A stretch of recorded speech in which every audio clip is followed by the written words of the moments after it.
suspitsa ang tao na ginagamit mo para sa isang kandidato, even if it is not true. Bongbong Marcos is still the front runner in the latest Pulse Asia survey, despite dropping 4 percentage points in the recent poll. Meanwhile, Vice President Leni Robredo jumped by 9 percentage points from 15 to 24%. Itong survey na to nagsasabi lang na sa mga supporters ni VP Leni na may pag-asa, and she is connecting with voters, especially yung sa DNE. At makikita mo naman doon sa kanyang surge across regions. Attorney Barry Gutierrez said Robredo now has the momentum after the massive show of support from previous campaign rallies.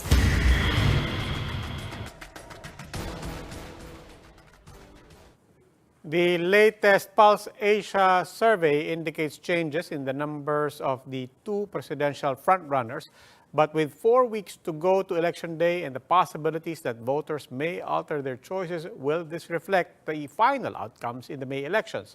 We discuss in this episode of the Chiefs.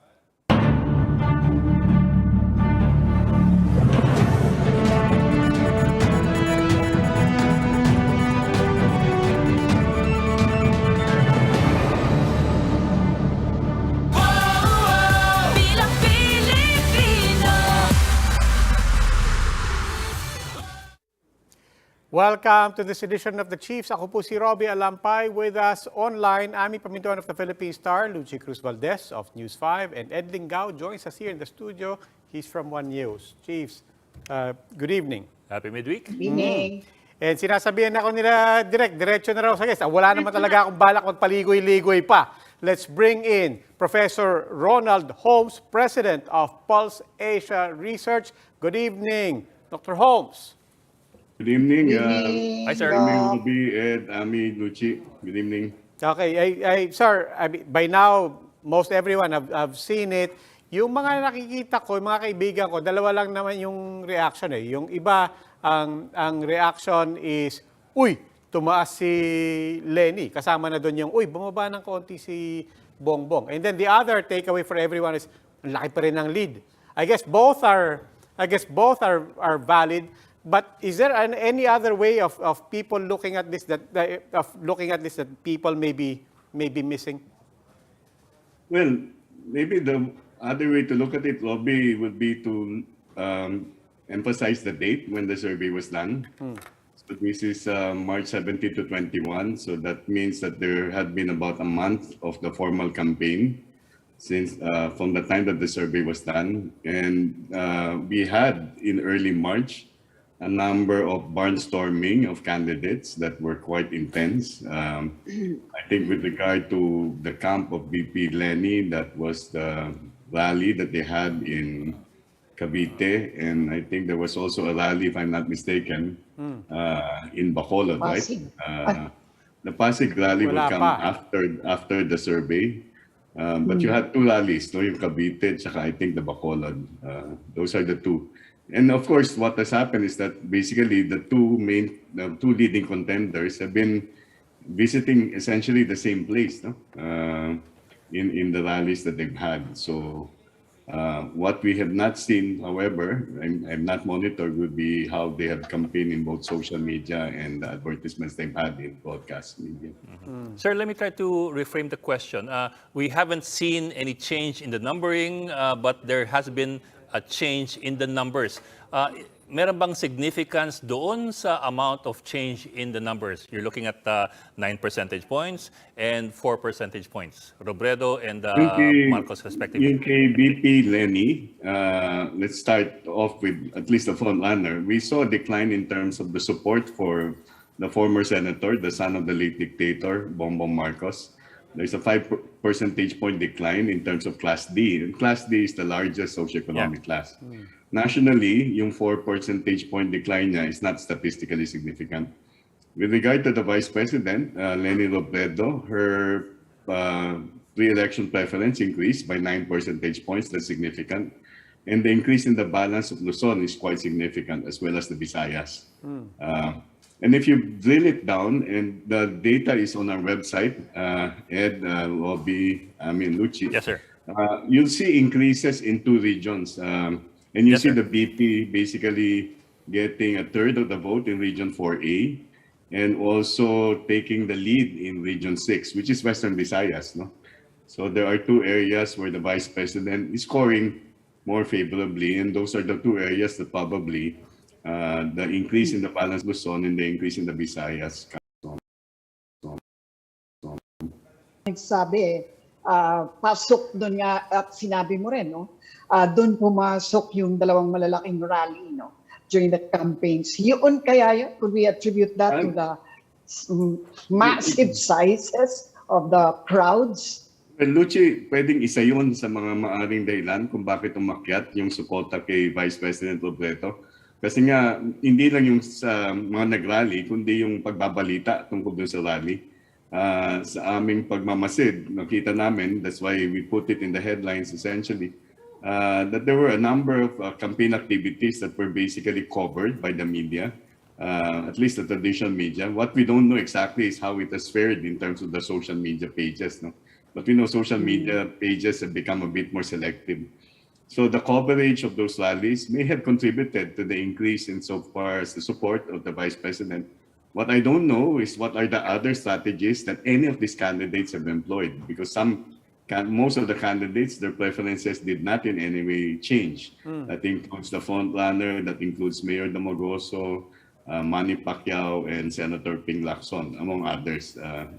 Pero wala bang significant issues or incidents during that survey period that might have affected those numbers? Kasi medyo significant yung 9 points, ano? Oh, medyo may pagka-significant 9 points, pero yun lang, I think it's the campaign. What we saw also would be, well, there was a statement on the part of the president that he would want the next president to be a lawyer. The president was not definitive about who that lawyer would be. Among the contenders, who is a lawyer, right? I think there are only two. One is a lawyer doctor, and the other one is the vice president. If I'm not mistaken. So dalawa sila. So yun, but I doubt whether that would have had an impact. I would say that really it will require us to look at the campaign and the extent of activities of any of the candidates. And I guess BP Robredo has been, the campaign activities have really escalated prior to the survey.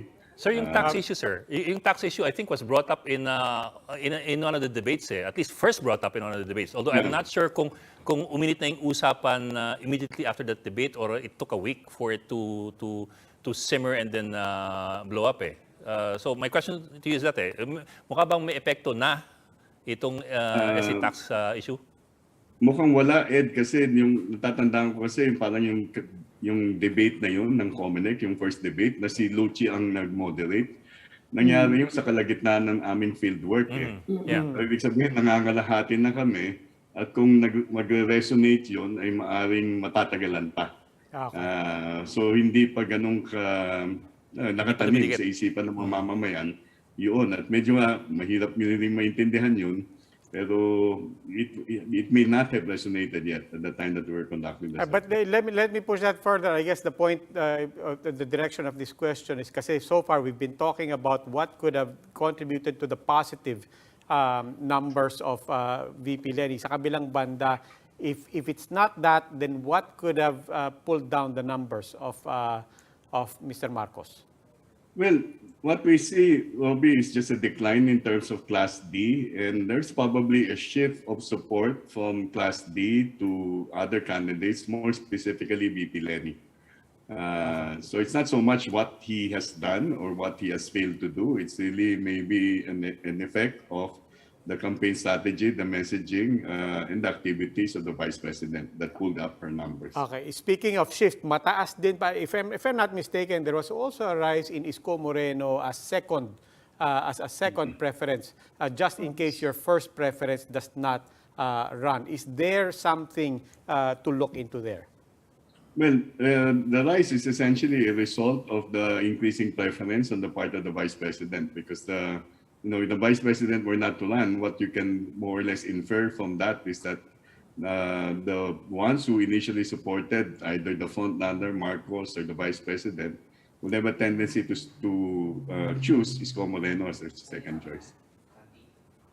You've told us before na nagsosolidify yung choices ng mga Pilipino typically in the final month before election day. So, yung kayang trend na yan kay VP Lenny na pataas, you think it's sustainable? I guess the changes are things that can be sustained. It will depend largely on what they would do within the remaining 30 or more than 30 days.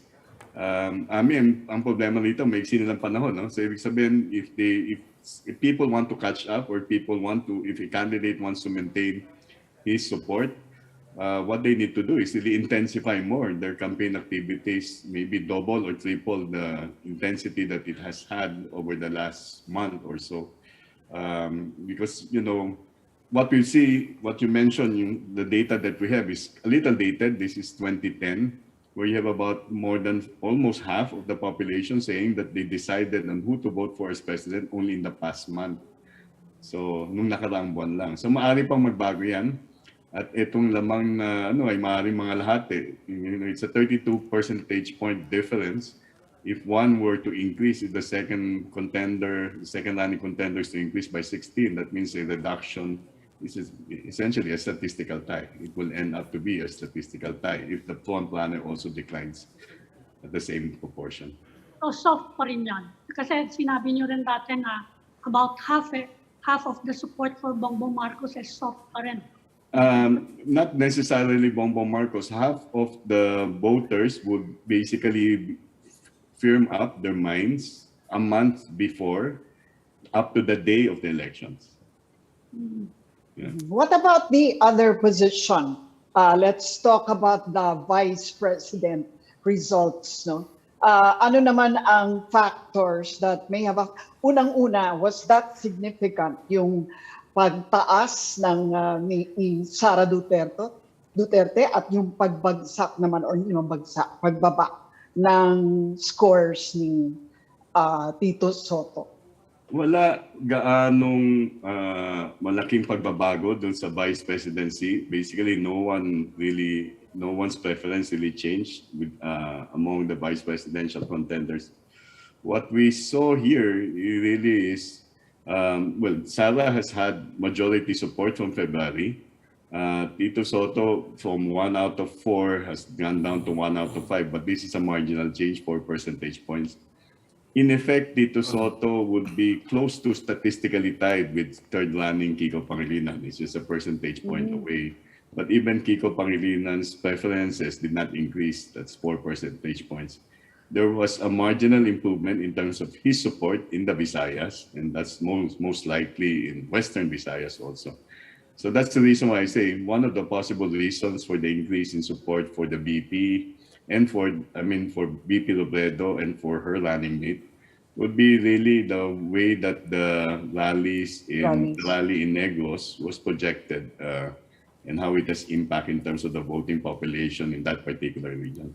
Hi, Professor Holmes, unfortunately, we don't have a lot of time. One last question na lang. Ilang survey pa po ba ang aasahan natin? Isa na lang. The April survey. That's the last one that we will conduct and the last one that we will release. And that comes out in May, sir? First week When of does May? it come out? Hopefully, it will come out in late April or early May. But our timing will really depend on the verification of the data. Okay. Maraming salamat po, Professor Ronald Holmes, President of Pulse Asia Research. Salamat po. Thank you, sir. Thanks, Yan po. Dr. Holmes. Please stay with us. The Chiefs will be right back.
Welcome back to the Chiefs. And now joining us is senatorial candidate Attorney Jose Manuel Orchel Jokno of the Liberal Party. Sir, magandang gabi and welcome back to the Chiefs. Good evening. Good evening, sir. Magandang gabi po. Good evening, Ed, Ami, Lucci, and just a clarification, I am part of the KANP, not the Liberal Oh, I'm Party. sorry, sir. I'm a member of the Katipunan ng Nagkakaisang Pilipino. Yes, sir. Yes, sir. We stand corrected. Salamat, sir, for that. And it's good to have you back. It's always good to see, sir. But just before we had you, we were talking to Ronnie Holmes of Pulse Asia, and we'd like to get your take on this. Of course, you have seen the results of the last Pulse Asia survey no March 17 to 21. Better numbers for Leni Robredo. However, dun sa senatorial lineup po ninyo, medyo nanganganib pa rin. I think si Risa Ontiveros is still hanging on, nasa rank 11 to 14, but everybody else is lower. There's Trillanes, and there's also you and De Lima, hanggang from 14 to 28. So sir, first of all, your reaction dito sa Pulse Asia survey? Well, hindi ko pa nahihimay, Ed, yung lahat ng laman ng survey na yan. But from what I've seen of my own numbers, tumaas naman tayo kahit konti. But of course, not as high as we would hope at this point in time. But nonetheless, malayo pa naman. We still have 33 days left. And the thing about surveys is they're a snapshot of what happened about 2 weeks ago. Kaya hindi natin alam talaga yung pulso ng mamamayan sa ngayon. How has the campaign been for you, Attorney Chel? I know that this is not your first time to run. I just want to know, may nakikita ka bang changes, if any, if only for the fact that Marcos is running this time? Anong sense mo? Can you give us a sense of how you feel the campaign is different or not different? It's been a very enriching experience. This is the first time I've ever been part of a campaign that really involved a lot of volunteerism. Grabe talaga ibang-iba yung kampanyang ito pagdating sa participation ng mga supporters at volunteers. It used to be, not just in 2019, but from what I gather from other politicians, that it was candidate-centered before. But now, it's really the volunteers who are bringing the candidates around and campaigning for them. At palagay ko, this is unprecedented insofar as our modern history of elections is concerned. Is that something that's replicated in other campaigns, not just VP Leni's? Well, I can only speak for myself. Nakikita ko rin yan mismo sa aming kampanya. In fact, when we started the campaign, we were very surprised that we immediately got several thousands. We now have more than 15,000 volunteers who have signed up for my campaign. And everywhere I go, marami akong nakikilalang tinatawag na mga children. It's been Okay, yun na, children. Kaya I have talaga mainit ang pagtanggap sa akin sa pag-iikot namin sa mga sortie. Pero if you go by the surveys, Mr. Jokno, mukhang hindi yata nagre-register yung volunteerism Kasi yung lumalabas sa mga Senate surveys parang tinatanong yung mga tao, sino ba mga senador natin ngayon? No? Sino yung dati nating senador? It's really name recall. No? Are you planning to do your campaign strategy for yourself? Well, that's true. I don't think the surveys really capture or quantify that spirit of volunteerism. Now, in terms of my strategy, in terms of the campaign, tuloy-tuloy pa rin yung aming communications at the messaging. Of course, the challenge all the time has to do with resources because unlike other candidates who can afford lots of minutes of airtime on television in terms of ads, ay kahit papaano, hindi pa rin namin kayang tapatan niya. Kaya we are in that sense dehado. Exactly. And Attorney Doctor, to that point, I have no doubt, I don't think anybody has any doubt na kayo, dama nyo yung supporters nyo. And at the same time, as much as we want to qualify whether or not we want to believe in the surveys, the reality is Bongbong Marcos has been leading for a long time. If you take all of that and based on your own experience, what do the voters actually care about? No, my experience with voters is they really want to know how a candidate can help them lift up their own life and way of living. And it's always a question of what messaging they will accept. Ngayon, siyempre pagdating sa issues ng quality of life and issues of what we need to make our country better, palagay ko naman the opposition has a lot to offer. Now, whether that is something that is easily conveyed, especially to the yung makamasang Pilipino, ay ibang tanong yan. Pero yun nga sir, yung messaging ng kabila is basically simply unity. I don't know how that addresses issues of quality of life or poverty or corruption, but they stuck to that and mukhang so far may traction if you go by the numbers ng surveys. I don't know either, Ed. I'm in as much of a quantity as you are. Pero alam naman natin na there has been also a lot of historical revisionism and a lot of fake news that's going around. And we can see how that really increases in any election, at least since 2016. Kaya malaking bagay din palagi ko yan. That should be factored in. How would you, alam mo, malaking usapin yung political reform, no? Dahil nga, lalo na in this election, where really we don't identify the candidates with the parties anymore. Ito nga, case in point, mali pa yung party na na-introduce namin na affiliation mo, no? So in other words, people are just not thinking along the lines of party ideologies or party principles or stands, no? Tanong lang kita, knowing as how talagang purely volunteer siguro yung support mo, no? And anong naiisip mo na kailangang mabago? Whether or not you make it to the Senate, no, Attorney Chell, what should be the first thing that we ought to do toward political reform, really, electoral reform, so that everybody gets a chance? There's a lot we have to do in terms of electoral reform, but in the long run, I think we must revisit this multi-party system. I'm not saying we should go back to a two-party system. What I'm looking at is developing a three-party system. Kasi minsan, a two-party system can be too divisive because you have so-called conservative party and a so-called liberal party. I think we should be able to offer the people a more moderate, a third alternative that is more centrist or more moderate. And that kind of design would probably be a lot better for Filipino society kasi mas may inclusiveness yan kesa sa two-party.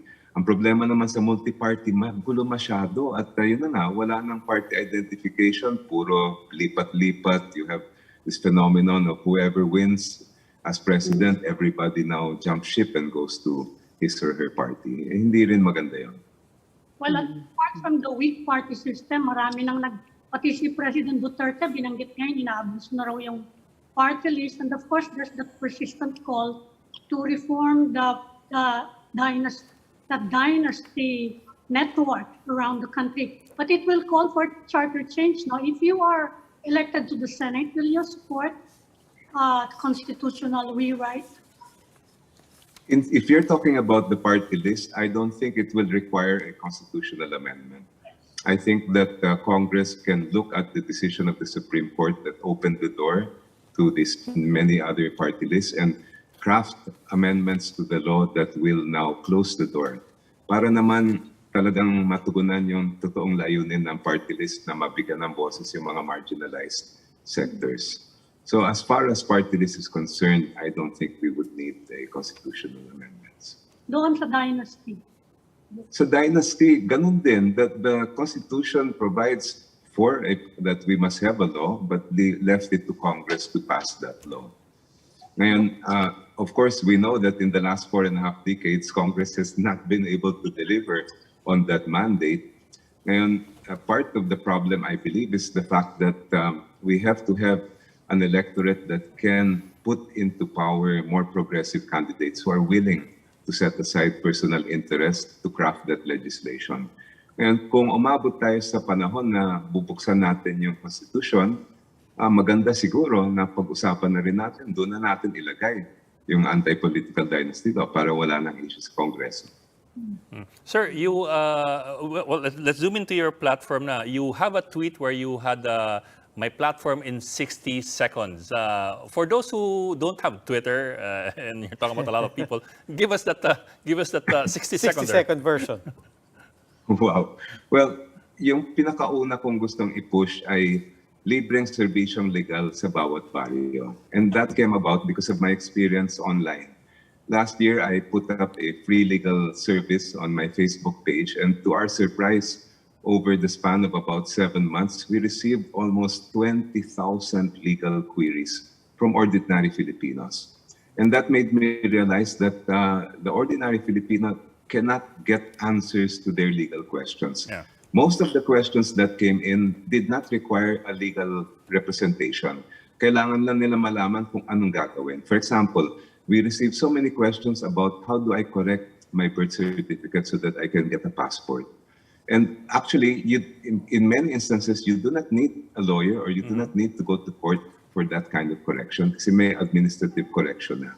Kaya when that experience happened, I realized that we can tap the thousands of law graduates who come out of our law schools every year. We can tap the legal aid clinics of all the law schools we have in the country and provide a similar service to everyone throughout the country. We can also connect our law graduates and the legal aid clinics to our lupon tagapamayapa because we have a very good framework for a barangay justice system. Bawat barangay dapat may lupon tagapamayapa. Ang purpose niyan kung may nag-aaway na magkapitbahay o magkabarangay, ay sila yung dapat magkasundo. They're the ones supposed to mediate and arbitrate these disputes. Unfortunately, they do not have the training and they do not have access to legal knowledge. So my proposal is we connect that to the barangays to provide the lupon with that knowledge and also with residents free consultations. I noticed that you are using social media more, no? You're now on Twitter, nga. I mean, but TikTok pa ka mo. Oo nga eh. I just wonder, how do you feel about social media's involvement? I mean, the extensive use of social media, fake media and trolling aside. Do you think that moving forward, it will help candidates like you who are lesser known, compared to those dynastic family names already, to get a better chance using social media? Or is social media actually a boon or a bane? I wonder how you feel about it now that you're using it for your candidacy. Definitely, it's been a plus, and it has really helped me raise awareness and help in terms of people understanding what I'm about and what my platform is. That is an advantage to candidates like me because really, we cannot afford the traditional media during a campaign. Sobrang taas ng cost ng mga TV ads, etc. So it's partly by necessity. It's also partly the fact that we are a very young country. The demographics show that more than 50% of our population are young people, and most of them really make use of social media. That's where they get their news. That's where they socialize. It's where they shop. It's where much of their life occurs. So that is a very important segment of the population that I believe we have to address. Yeah, but let me pursue that point. As Lucci pointed out, it is the great equalizer on one level. At the same time, we're seeing a lot of candidates benefiting from gaming social media and really a lot of fake and unreliable information outperforming facts and news and even history. Now that you've seen the pluses, you've seen the minus, do you believe the free market of ideas works in social media? And I guess the controversial question there is, do you think if it is broken, if the free market of ideas is broken in social media, does that lead us to contemplating regulating social media? Well, I really believe that social media platforms should take more responsibility for what comes out on their platforms. We've seen some moves by the different platforms, Facebook and other platforms, to do that. But in my own opinion, kulang pa. They know what is happening. They can see how their algorithms have a tendency to promote that kind of fake news and revisionism. So I believe that they should be more responsible and really police their own platforms Yes, to the but- best extent they can. Just to push it a bit, if self-regulation does not happen, should regulation come from elsewhere? You know, I have a lot of qualms about imposing regulation, especially by a government like ours, because it's so easy to cross that line and to inhibit free speech. We've seen it happen in the lockdown in so many different occasions. I think that there are other ways to make sure that the social media platforms regulate themselves in a proper manner. One of the ways, for example, which is happening a lot in other countries, is where they are sued by ordinary netizens because of the effects of the deleterious effects of what they're doing on social media. And I do wish, I think Ed is aware of this, that we would be more involved in holding them accountable. Well, speaking of civil liberties, it's also an issue even in the pandemic response now.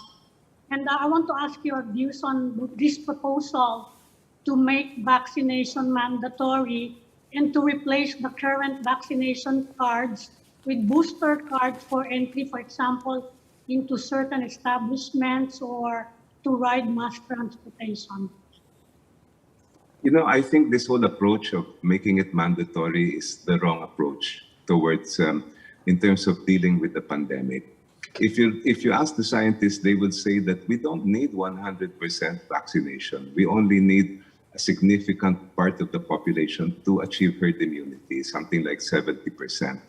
Ngayon, from a legal perspective, if we're talking about making it mandatory, we're talking about imposing restrictions on freedom of movement and on travel. And for that to happen, according to our Supreme Court, there must be two elements there. Kailangan may compelling state interest. At pangalawa, it must be the least restrictive means. And I think the second element is where there would be an issue. Now, that requires, however, there must be a law. In other countries, before they impose any kind of restrictions connected with vaccination, pinagdedebatehan muna yan sa kanilang parliament o sa kongreso. Hindi pwedeng executive lang ang mag-impose ng policy. Ang hindi tindihan dito sa atin, wala ang batasan, bakit ATF o ang executive ang nagsasabi na pagbabawal nila yan. Dapat unang-una may batas, and second, the law must be consistent with the Constitution. If challenged in the Supreme Court, it must meet the test imposed by the court. Sir, before we... House-to-house vaccination, pwede ba yun? I'm sorry, Yami? House-to-house vaccination. Is there a problem in terms of human rights? If you're talking about house-to-house mandatory vaccination, it's the same issues that we were just speaking about earlier. Sir, before we let you Last go... question lang. Sige. Sige, go ahead, Ed. Ikaw hindi pa nagtatanong. Go ahead. Before we let you go, sir, your take on the estate tax liabilities. Pareho tayo ng tanong. Exactly same. As a dean of the Salle University College of Law, your take. Obligasyon ng ating pamahalaan na habulin kung sino man ang hindi nagbabayad ng buwis.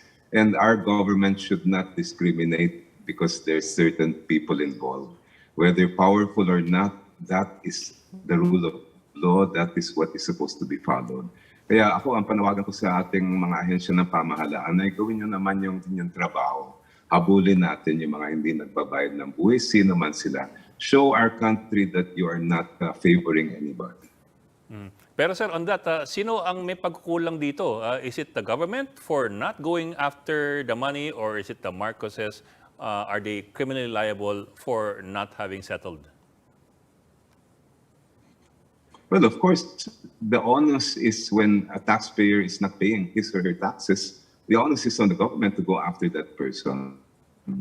And maganda sana, it would have been great if the Marcoses on their own had owned up to this and done their civic obligation to pay taxes, which is everybody's obligation. Lahat naman tayo nagbabayad ng buwis, kaya hindi ko maintindihan kung bakit hindi nila ginagawa yan. But at the same time, as we know, dapat habulin ng pamahalaan. Okay. Eto sir, tama na po. Katipunan ng nagkakaisang Filipino candidate for Senate. Attorney Jose Manuel Chel Jokno. Sir, anong number natin sa balota? Number 21, Ed. Number Maraming salamat. 21. Okay. Lucky Okay. 21. Parang maganda yung number na yan sa'yo, bagay sa'yo. Sige sir, maraming salamat po for joining us tonight. At ingat po. Salamat, Attorney Maraming Chel. salamat po. Thank you. Good night. Good night, sir. Stay with us. The Chiefs will be right back.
Welcome back. The Chiefs are on One News now. Joining us is Joey Concepcion, Presidential Advisor for Entrepreneurship.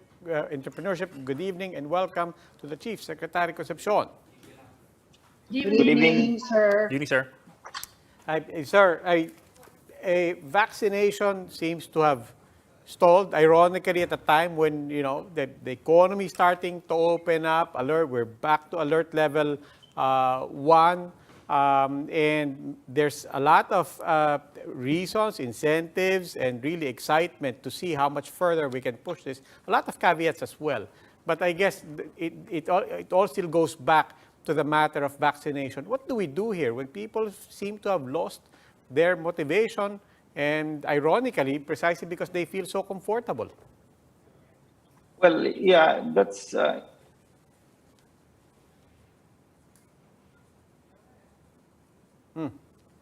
Seems we had a Nag-stall din yung technical internet. problem with Secretary Concepcion.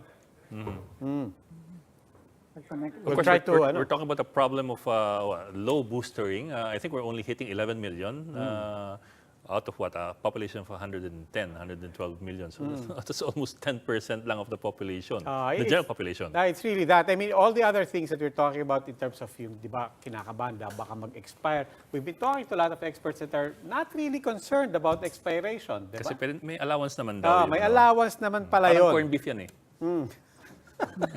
Okay, he's back. Parang pork and beans. Okay. I hope. Okay, I think we have Mr. Concepcion back. Sir? Yes, can you hear me? Yes, Yes, sir. sir. Here. Yes, sir. Okay. Yeah, so I basically on that question, well, I guess when people see that things are normal, they tend to push back, on certain obligations like taking the first booster, and that's a problem that we have at this point in time, no? And that's why we called out that we have 27 million doses of vaccines that are still good, but they have to be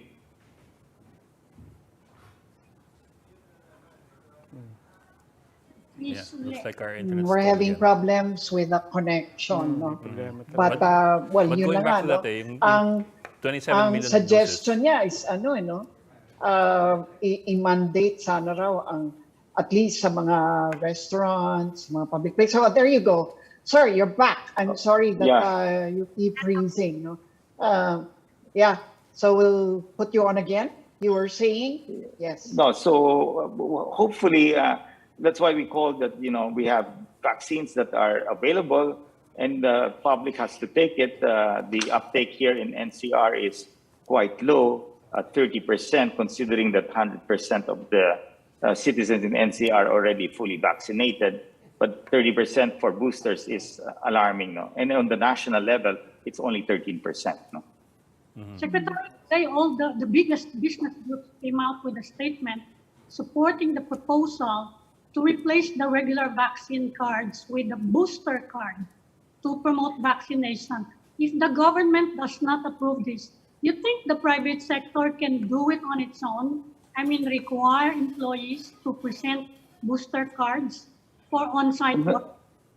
No, I think we will need the support of the government. And I think Secretary Duque is working on that. No, in my conversation with him the other day, he understands the situation and he sees the complacency of many people that we're all confident. No, we're the only country in Asia, in a sense, that have been exempted from this recent surge.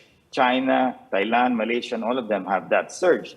So I guess the public sees that and say, okay, maybe I'll defer my booster shot, no? But not realizing that these vaccines will not last forever. So we have to really push hard because these also are, not all of these were purchased by the government, no? Many of that are donations. Many of them also are from the private sector, no? AstraZeneca. We also have some boosters that are going to expire, no? And Moderna, instead of 1 dose, kasi naging ×2 because the implementation was only half a dose. So by and large, we increased the number of doses because in the case of Moderna, because it's half dose ang binibigay instead of 1 dose. But what I'm trying to say is that we are in a sweet spot. Our economy has bounced back.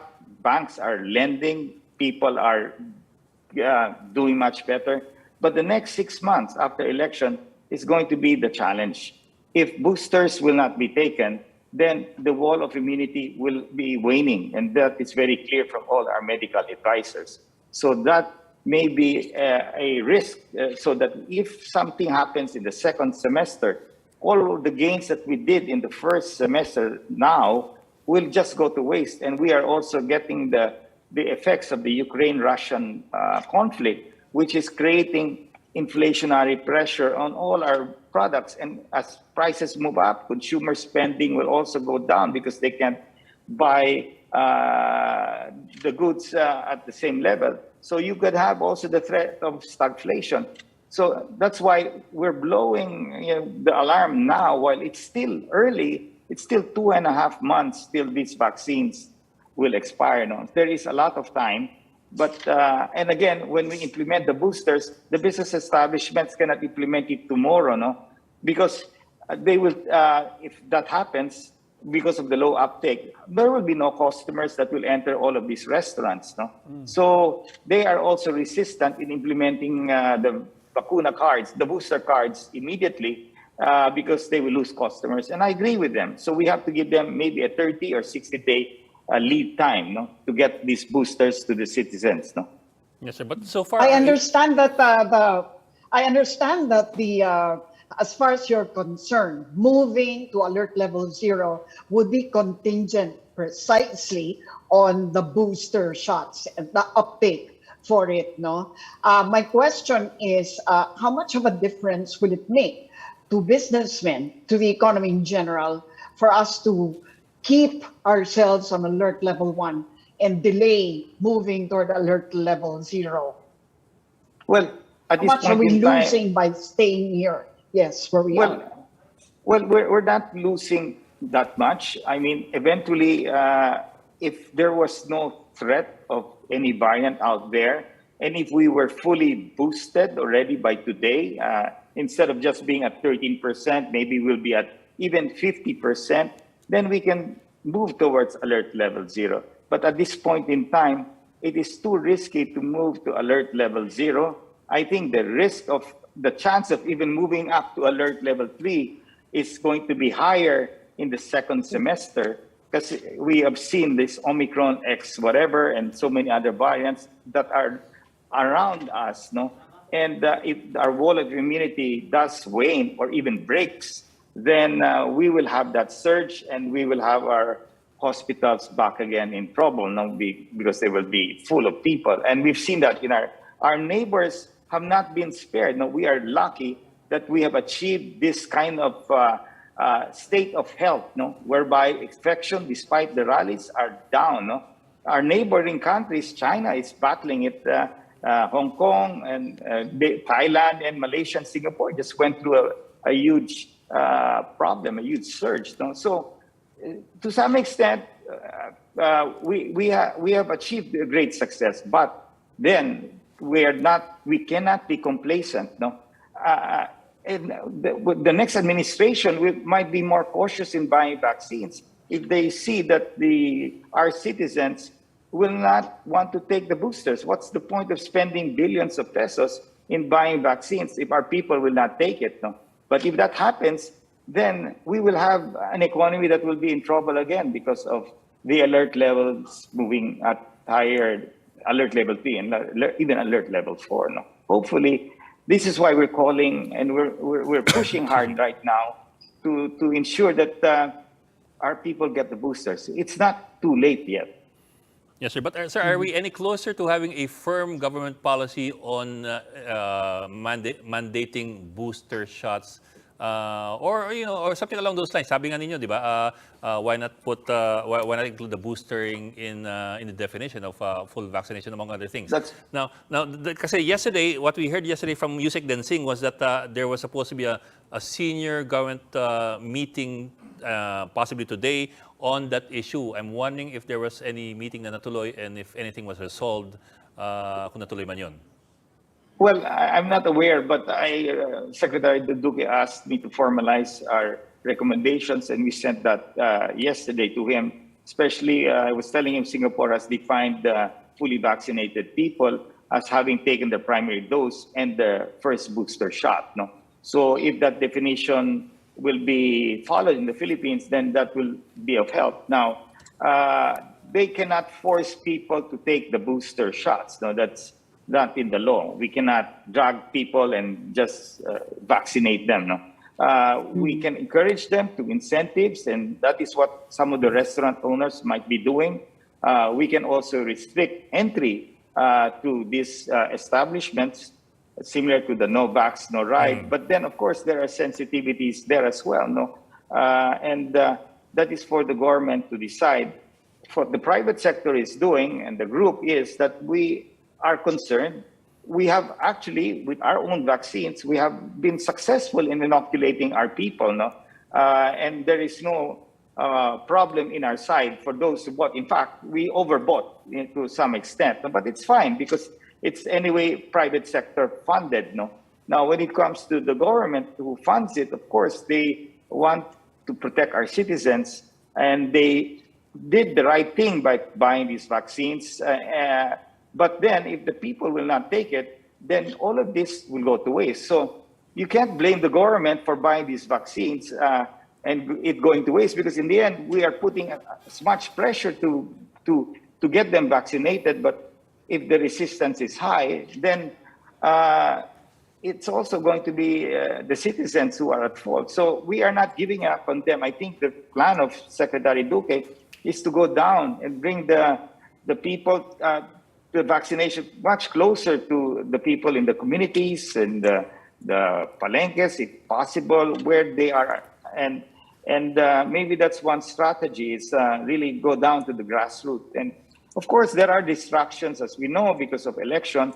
Many of our LGU heads are busy campaigning, and that is a distraction. But nevertheless, we have to find a way out of this, no? Because the economy in the end is at stake, because when we move back to higher alert levels, then we will destroy what we are already have accomplished. No, so we are worried about the situation, and it's good to be worried so that we can take action immediately. Yeah, and but Secretary Concepcion, we're almost out of time. We do want to end with a question about the other side of that worry, or for that matter, the other side of this recovery that we're already on the road for. Talk to us about the indicators that you're seeing.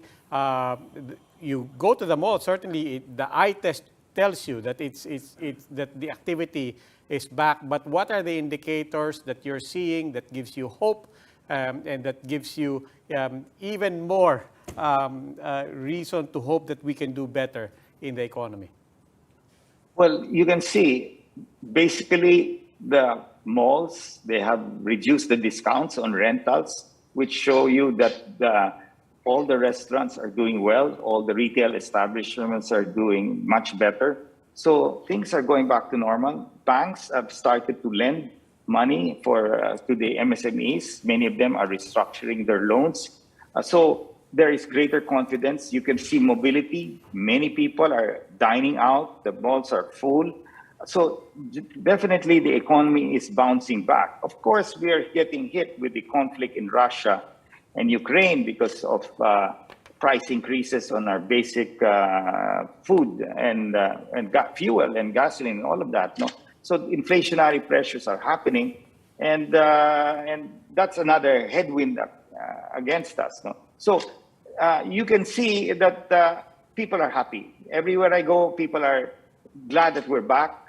Sometimes people are not wearing masks in gatherings anymore. You can see that overconfidence, and that's dangerous, especially when people have not taken their boosters yet. So I'm very confident that 2022 will be a great year for us, despite the conflict that's happening in Russia, provided that the wall of immunity is not weakened because of the lack of the booster uptake. And that's why we are putting the pressure on, and it is not just the responsibility of the government, it is our responsibility as private citizens to ensure that the health situation that we have continues to be maintained so that the economy will be able to sustain itself without any lockdowns. More mobility, there is always risk, but if you are fully vaccinated and boosted, then you mitigate that risk. And that's what we want to see, that there will be no lockdowns in the rest of the coming months.